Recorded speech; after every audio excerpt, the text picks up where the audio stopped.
up to this point, we learned the if statement, the if-else statement, and the else-if statement. And if you remember our section outline, well, we haven't mentioned these two for JavaScript conditionals. So we're going to tackle those today. As you can see, we have two more to get through. But don't be scared. These are not going to introduce anything new. They're just different ways of doing control flow. But they won't do anything that a simple if-else statement can't do. However, there are cases where it will be much easier to do these two than if we do something with the if-else statement. So let's check them out. The first one we're going to talk about is the ternary operator. It looks something like this. Condition, question mark, expression 1, or expression 2. And that is the syntax. It says, is this true or false? If it's true, then provide this value. If it's false, provide this value. Let me show you an example of this. We'll have a function called isUserValid that accepts a boolean, and we'll just return the boolean value.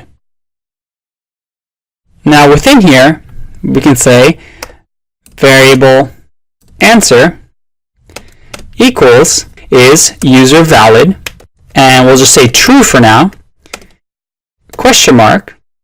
So if that's true, I'll say you may enter. Otherwise, I'll say access denied.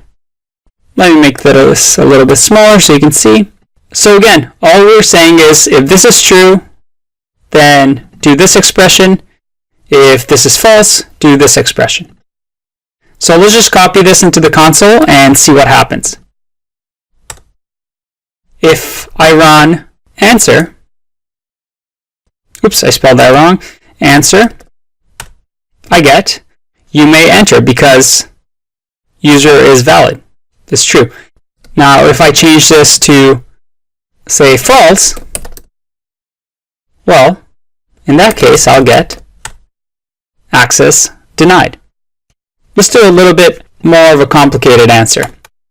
We can say variable automated answer, and we can say, and I'll do this on a new line just so you can see, your account number is user valid, and we'll just say something like false for now. So because we have these brackets, we're going to have an expression inside of here that we can evaluate. So we can say is user valid.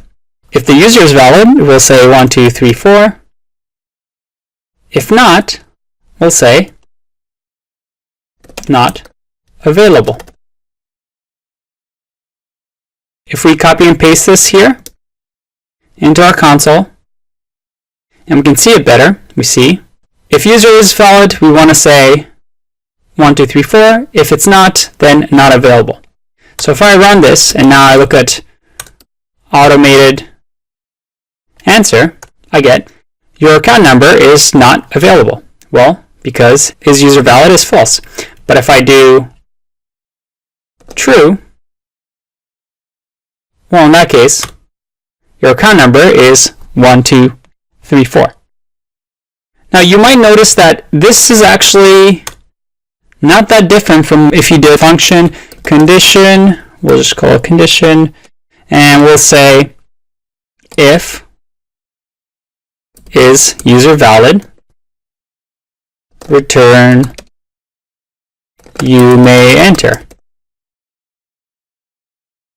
And you did else, return access denied. This function over here, condition, if I say variable answer 2 equals condition, let's see what happens. I copy these two run them. And now if I look at answer, I get you may enter. If I get answer 2, I get you may enter. Now, it's the exact same thing other than, well, a bit of misspelling on my part. But you see that one way is a lot nicer. It's just nice, simple one line. A ternary operator is really, really good for these if-else, where there's a check for a condition and there's two possible expressions that come out of it. All right, let's learn the next one, which is the switch statement. This is the fun one. So a switch statement looks something like this, and we can build a simple game right now to demonstrate how it works. I can say function move command, and we'll say it accepts parameter direction.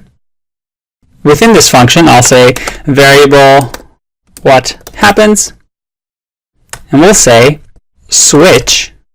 Notice that it's a keyword, so it's now highlighted in red, and I'll say direction.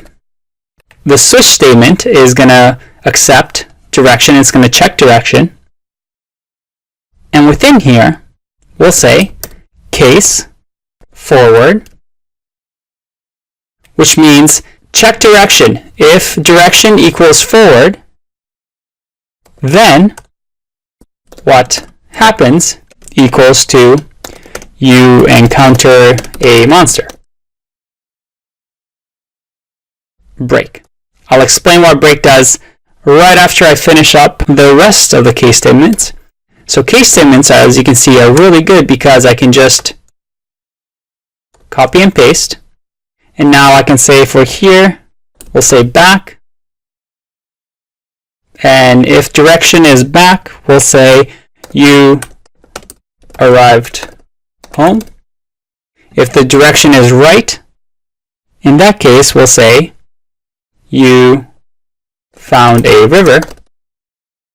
And if the direction is left, we'll say you run into a troll.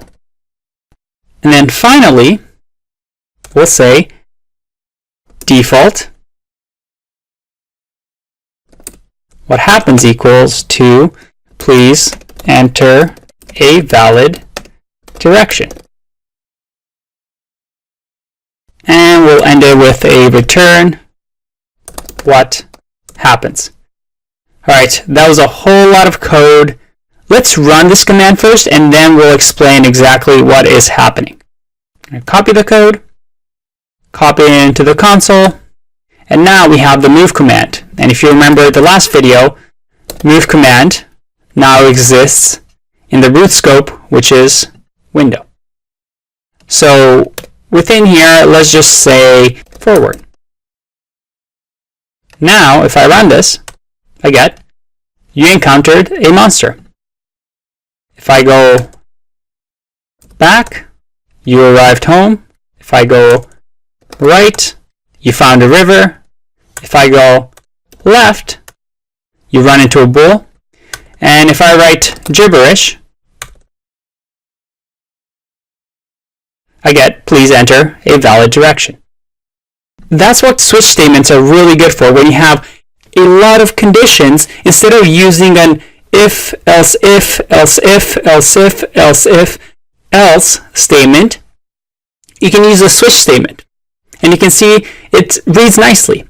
Essentially what it's saying is create variable, what happens, then switch, I want you to check whatever the condition is, whatever the variable is. In this case, it's the direction. And in case the direction equals forward, do this. In case direction is back, do this. If it's right, do this. If it's left, do this.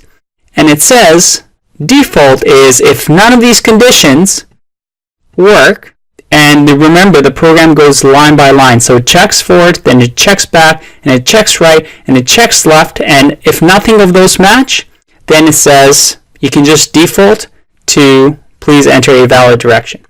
And then we return what happens so that the function returns something for us. Now finally, what is the break? Well, the break simply says, if case is forward, then assign you encountered a monster to what happens variable, and then break. Break is just saying break out of the switch statement. So instead of the program then checking to see if case is back, case is right, case is left, or default, if we say break, the program stops here and then goes straight out of the switch statement to return what happens. So if I actually do break before what happens, you encountered a monster, and I copy this, and let's rerun the function. We'll say move command is forward. Notice what happens now. I get undefined because we broke. The program enters saying, oh yeah, he typed in forward, but before we're able to assign something to the variable, I say break. I exit out of the switch statement and I return what happens, which it's only been declared, but it's unassigned, so I just return undefined. Alright, there you have it. Your two other conditionals, and you've covered all of them in JavaScript now. Each one is good for its own individual case, but they're all very useful. I'll see you in the next one. Bye-bye.